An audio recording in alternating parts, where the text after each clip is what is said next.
meu Brasil! Está começando mais uma edição do ONews, esse boletim que visa levar para você as melhores informações do mercado financeiro, mercado de investimentos e o mercado de ativos digitais, que tem ali mostrado para nós, demonstrado para nós que ele está a cada dia ocupando o seu espaço, hein? Chegou e não sai mais.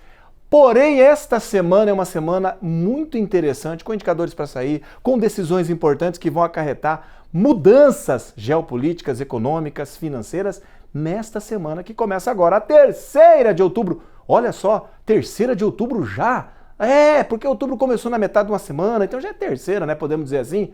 O fato é que semana passada teve fatos importantes que vão resultar em situações de mudanças nesta semana. Então, não fique de fora dessas informações, fique atento aí, que está começando mais uma edição do ONews. Por favor, meu diretor, eu sei que eu já falei isso para você quase que o ano todo, né? Tá próximo de acabar o ano, mas sobe a vinheta aí, vai.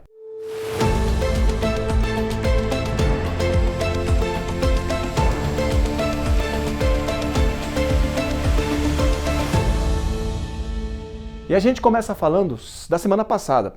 Continua ainda, desde o dia 1º de outubro, vai completar aí quase que uma quinzena já, quase uma quinzena completada, onde o shutdown nos Estados Unidos, ou seja, o governo lá, o parlamento, Senado e a Câmara dos Deputados, não chegaram a um consenso para aprovar as contas do governo. Com isso, o que está acontecendo?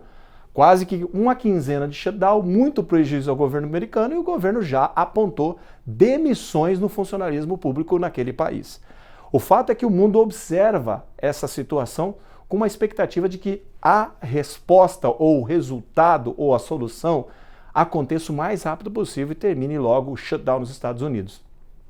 Outro ponto envolvendo os Estados Unidos também foi uma grande conquista do presidente Donald Trump, que há muito tempo já vem intermediando ali conversas para que dois principais conflitos geopolíticos que acontecem no mundo venham dar um cessar-fogo. Isso está acontecendo agora entre Hamas e Israel. Nós vimos já que na sexta-feira as notícias bombaram dizendo que tanto Hamas quanto Israel aceitaram um acordo de paz e cessar-fogo e, olha que interessante, já começaram a soltar os reféns. Isso é muito importante. No desenrolar da semana a gente vai ver o final dessa história para que esse acordo realmente coloque fim nessa guerra de mais de 2 anos. Outro ponto interessante para essa semana também é o que a gente vai aguardar são essas decisões lá por parte dos Estados Unidos e a gente vai aguardar também um indicador muito importante no Brasil. Essa semana saiu o IBC-BR. Quem que é esse indicador, Cleverson? É um indicador econômico que dá uma prévia do PIB, até porque as autoridades monetárias ficam de olho nesse indicador para verificar se as atitudes em aumentar a taxa de juros estão impactando na desaceleração da economia para que, novamente, eles possam pensar em uma possível queda de taxa de juros. E esse indicador vem demonstrando a questão de aceleração ou desaceleração da economia, como se fosse uma prévia do PIB que sai esta semana. Essa semana também fica de olho no boletim, né, no relatório Focus, que o relatório Focus, o que ele traz? Taxa de juros, IPCA, ele traz também para nós o comportamento do dólar e o IPCA como inflação, dólar, taxa de juros e o produto interno bruto. Então sempre é interessante a gente avaliar e acompanhar essas perspectivas que o relatório demonstra para nós a curto e a longo prazo, para a gente entender o comportamento desses indicadores, o que esperar para o finalzinho de 2025 e 2026 também. E olha só que interessante, informações do mundo. A China voltou a apresentar crescimento em suas exportações, mesmo que na semana passada, ainda que na semana passada, o Trump voltou a dizer, ele vai impor 100% de barreira, de taxa, de tarifaço nos produtos da China que chegam aos Estados Unidos. Isso mexeu com o mercado de uma maneira geral. Bolsa de valores viraram para a esfera negativa, o próprio Bitcoin caiu. E com essa situação de incerteza, o caminho foi escolhido pelos investidores foi o ouro, né? E o ouro bateu ali um percentual de crescimento na semana passada bem satisfatório. O fato é que lá na sexta, na quinta, o presidente Trump falou isso e já no final de semana ele começou a dizer que sim, ele vai se aproximar e conversar com Xi Jinping lá da China para alinhar essa situação. Até porque, segundo o presidente Donald Trump, eles estavam muito próximos, tinha até marcado, né, um encontro que ele disse na semana passada que não participaria.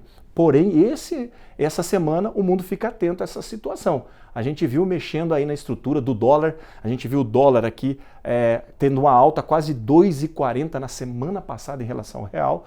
Tudo isso ocasionado por essa fala do presidente Donald Trump, que iria determinar 100% de tarifa nos produtos que chegam aos Estados Unidos, vindo do país asiático. E olha só que interessante, e o mercado de ativos digitais, cara? A gente viu o Bitcoin para lá e para cá, e qual é a situação real?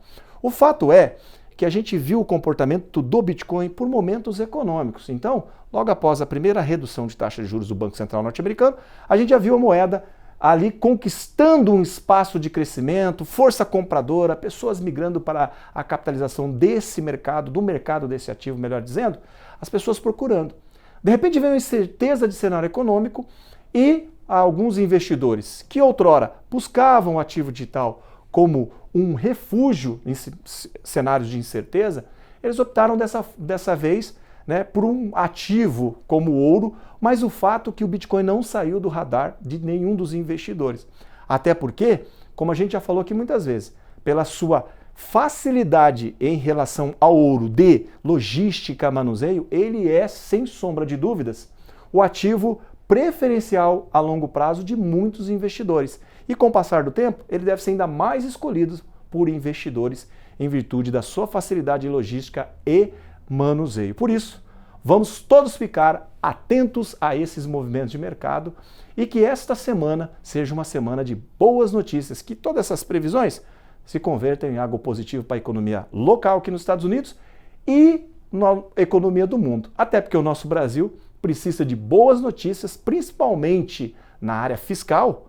A gente tem visto aí alguns movimentos fiscais que estão impactando diretamente nos indicadores econômicos da nossa economia. Um exemplo é a derrota do governo na semana passada na tentativa de aprovar a medida provisória 303, MP 303, onde alguns itens de investimentos teriam alíquotas aumentadas para arrecadar mais impostos. Por isso, isso não deu certo. No entanto, o governo já prepara um outro pacote para poder apresentar ao parlamento. E essa incerteza fiscal, principalmente para 2026, com possibilidade de isenção de tarifa de transportes, tudo isso gera uma preocupação para os analistas e investidores do mercado financeiro brasileiro no que tange à responsabilidade fiscal por parte do governo federal. Vamos ficar de olho e atento nessas informações. E eu te espero no próximo News. Até lá!